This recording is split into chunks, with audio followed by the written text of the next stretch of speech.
le son est ok, je me mets mon petit ordi et on va pouvoir commencer.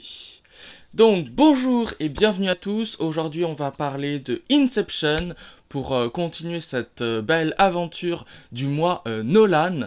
Donc on continue avec un film de Christopher Nolan, Inception, réalisé en 2010. C'est parti. Donc je vous connaissez la chanson, on commence par une petite présentation, ensuite je parlerai un petit peu du résumé de l'intrigue, et ensuite je vous donnerai mon avis personnel, ensuite je vous donnerai quelques petites anecdotes, et enfin on finira par ma scène préférée. Donc voilà, on commence dès maintenant.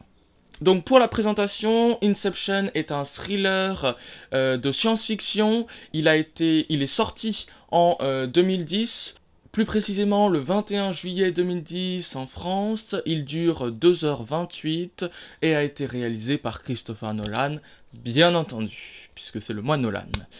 D'ailleurs, j'en profite, si vous ne savez pas ce que c'est que le mois Nolan, n'hésitez pas à aller regarder juste ici la vidéo de présentation de Christopher Nolan et je vous expliquerai ce que c'est que ce mois Nolan. Donc Christopher Nolan a réalisé Inception, mais il a aussi écrit le scénario original. Ce film a récolté plus de 800 millions de dollars pour un budget de 160 millions environ.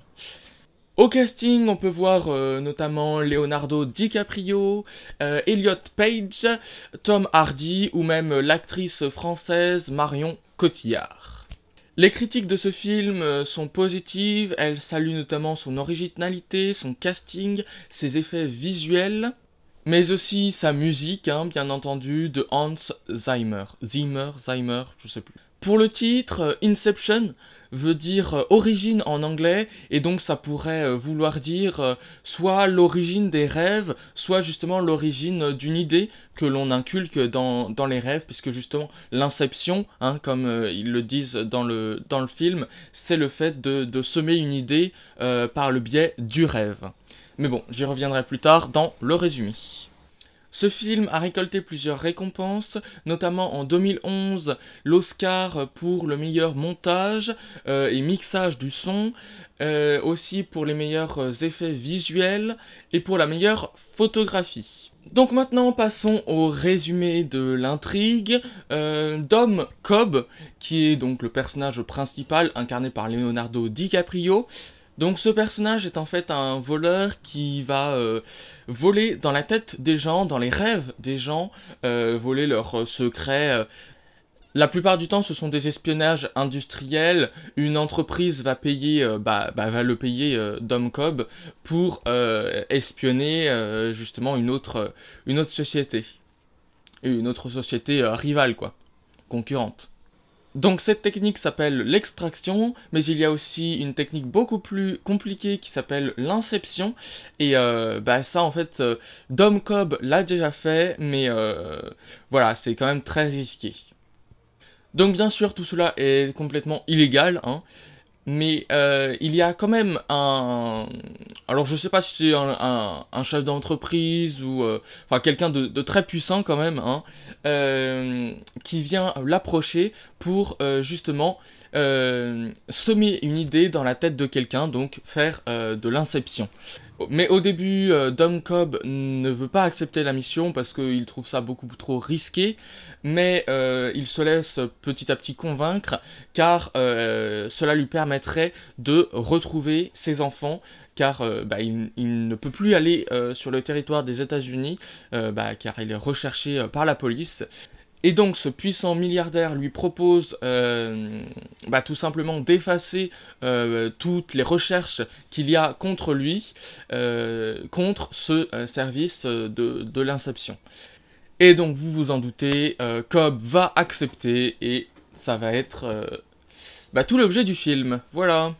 Donc maintenant, mon avis personnel, je vais commencer déjà par la musique, une musique donc d'Hans Zimmer, ou Zimmer, je sais plus exactement. Donc cette musique, elle est quand même très très belle, bon, on ressent, ça fait vraiment ressortir l'émotion, et puis voilà, il y a des scènes vraiment touchantes où même des scènes de combat où vraiment la musique est très importante et voilà, ça fait ressortir énormément d'émotions et c'est très... Elle est très bien faite, voilà, tout simplement. Donc voilà, ce que j'ai aussi apprécié, ce sont les différents strates du rêve. On est vraiment dans des univers complètement différents, hein. Donc le premier strate du rêve, on est dans une ville sous la pluie. Ensuite, on se retrouve dans un hôtel de nuit. Et enfin, on se retrouve à la montagne. Et puis même, les Limbes, c'est une ville un peu détruite et tout. Donc j'ai trouvé tout cela très, très intéressant.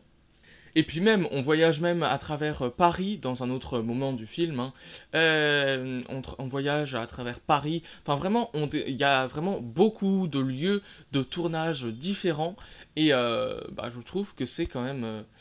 Voilà, ça nous fait voyager. Et un peu comme dans les films d'espionnage, voilà.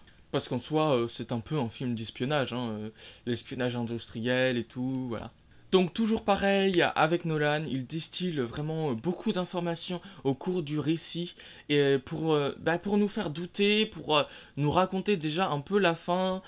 Et puis même à la fin, on vient à se poser la question, en fait, qu'est-ce qui est réel, qu'est-ce qui est faux, où est-ce que se situe la barrière entre la réalité et le rêve, parce que voilà, et puis même, pourquoi ne pas vivre dans les rêves, tout simplement, parce que voilà, comme Mal, est-ce que elle est réelle, est-ce que c'est juste une projection qu'il y a dans la tête de Cobb. Et donc moi je me pose cette question, parce que Mal est certes morte dans la vraie vie, mais est-ce que finalement on la retrouve dans les limbes, donc est-ce que finalement elle ne serait pas restée dans les limbes, ou est-ce que ce serait juste une projection de l'esprit de Cobb? Je ne sais pas. Encore une fois, on nous donne pas vraiment de réponse, hein. Et donc voilà, comme je l'ai dit, Christopher Nolan nous distille vraiment les informations au compte-gouttes. Au début, par exemple, enfin ce n'est qu'un exemple, hein, bien sûr, mais au début on nous parle de Mal, juste on nous l'évoque, on sait pas trop... on sait que c'est la femme de Cobb, mais on ne sait pas trop ce qui lui est arrivé, on sait pas trop. On croit qu'elle est vivante d'ailleurs, puisqu'on la voit dans un des rêves. Ensuite, on apprend qu'elle est morte, et enfin, on apprend que finalement, c'est de la faute de Cobb qui l'a tuée à cause de l'inception. Et voilà, et c'est pour ça qu'il s'en veut, c'est pour ça qu'il la revoit dans tous ses rêves, c'est pour ça qu'il ne peut plus être l'architecte, parce que sinon Mal détruirait tout. Et donc, je ne sais pas si vous le savez, mais le totem de Cobb, donc l'objet qui lui permet de différencier la réalité du rêve, donc le totem de Cobb est en fait pas la toupie qu'il fait tourner, mais simplement son alliance qu'il a au doigt lorsqu'il est dans un rêve, alors qu'il ne l'a pas dans la réalité. Parce qu'en effet, on nous dit très clairement que le totem de Mal est en fait, c'est la toupie, quoi. Donc voilà, franchement ce film est, je trouve, génial. Il n'y a pas vraiment de critique à faire. Si ce n'est qu'il est un petit peu compliqué à comprendre, mais j'ai envie de dire un peu comme tous les films de Nolan, hein. Et puis c'est ça le but, hein, de nous faire réfléchir, de nous faire, voilà, nous poser des questions sur le rêve, la réalité et tout. Donc voilà, le scénario peut être un petit peu complexe, mais c'est largement pas le plus compliqué des films de Nolan, hein. Je parle notamment de Tenet, qui est beaucoup plus... où il faut beaucoup plus se concentrer pour vraiment comprendre tout ce qui se passe. Donc voilà, d'ailleurs j'avais fait déjà une vidéo, donc si vous voulez voir la vidéo de présentation de Tenet, je vous la mets juste là, hein. Voilà. N'hésitez pas à aller la regarder. Et nous, pour ceux qui sont restés, on continue avec des petites anecdotes. Donc là, les anecdotes, j'en ai trouvé quand même pas mal, hein. Donc, je vais vous les dire toutes, hein. Allez, on commence avec la première anecdote. Christopher Nolan dit avoir commencé à réfléchir au scénario il y a 10 ans. Enfin, c'est-à-dire il y a 10 ans quand est sorti 10 ans avant la sortie de ce film, donc en 2000. Ça fait quand même beaucoup. Mais bon, c'est sûr que c'est un très beau film, et voilà. Deuxième anecdote, pour ceux qui ont vu le film, je pense que vous l'aurez reconnu, il y a la chanson d'Edith Piaf, Rien de rien, donc qui est en la musique pour signaler le réveil. Ensuite, deuxième ou troisième petite anecdote, troisième je crois, petite anecdote, c'est tout simplement le labyrinthe de Inception. Donc voilà, on retrouve ces motifs un peu de labyrinthe, hein. Ça ressemble étrangement au logo de Syncopy Film. Donc Syncopy Film, si vous ne savez pas ce que c'est, j'en avais déjà parlé dans la vidéo de présentation de Christopher Nolan. Donc voilà, je vous la mets là normalement. Et donc c'est tout simplement la société de production qu'a créé Christopher Nolan avec sa femme. Donc maintenant, quatrième petite anecdote, ils ont vraiment tourné dans les 4 coins du monde, hein. Alors ça va d'un gratte-ciel à Tokyo jusqu'à une montagne en Calgary. Ils vont aussi tourner dans les rues exotiques de Tanger, dans les avenues de Paris.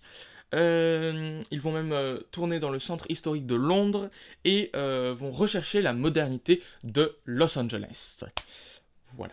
Donc, et comme je l'ai dit précédemment, il y a des références notamment aux films d'espionnage, hein, tels les James Bond, parce que on voyage beaucoup dans les films d'espionnage, et même dans ce film. On voit vraiment, voilà, j'avais dit, on voit Paris, on voit Los Angeles, on voit énormément de villes, et donc, voilà, ça fait voyager, on voit la montagne même.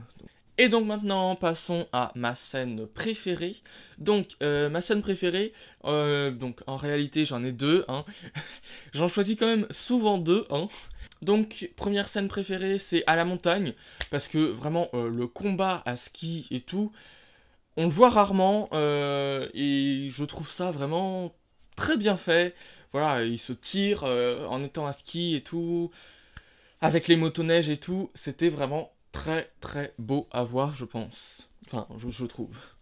Et donc, moi j'aime bien la montagne, et c'est sûr que quand on voit cette scène, quand on aime bien la montagne et les films d'espionnage, quand on se tire dessus, c'est sûr que là, on est servi. Mais j'ai aussi très bien aimé une autre scène qui se passe un peu avant, c'est, enfin un peu, même beaucoup avant, hein.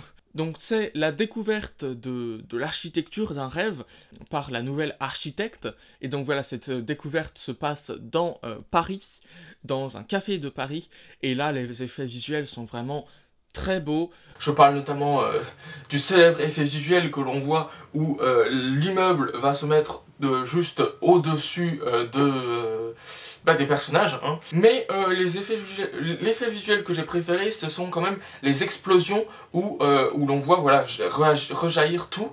Mais bien sûr, c'est pas comme des explosions normales, réelles, mais voilà, tout reste en l'air et tout, et je trouve ça très très très très beau. Voilà. Et c'est pour ça d'ailleurs que Inception a reçu un Oscar des meilleurs effets visuels, parce que vraiment, voilà, cette scène, ils sont très beaux. Et pourtant, Nolan a dit qu'il y avait moins d'effets visuels que dans un blockbuster classique. Donc voilà, c'est tout pour cette vidéo, j'espère que ça vous aura plu. N'hésitez pas donc à le regarder, ou même à le re-regarder pour voir vraiment tous les petits détails et comprendre vraiment tout bien. Je dis un peu la même chose pour tous les films que je présente de Christopher Nolan, mais bon, celui-là je l'aime bien, donc n'hésitez pas à le regarder. Et puis nous, on se retrouve donc samedi prochain pour la suite de ce mois Nolan, qui, je le rappelle, se finira en fin août. Et donc voilà, je vous dis au revoir. D'ici là, n'hésitez pas à regarder mes courts-métrages ou les présentations de films. Et puis, n'hésitez pas non plus à vous abonner. Et moi, je vous dis à plus pour une nouvelle vidéo.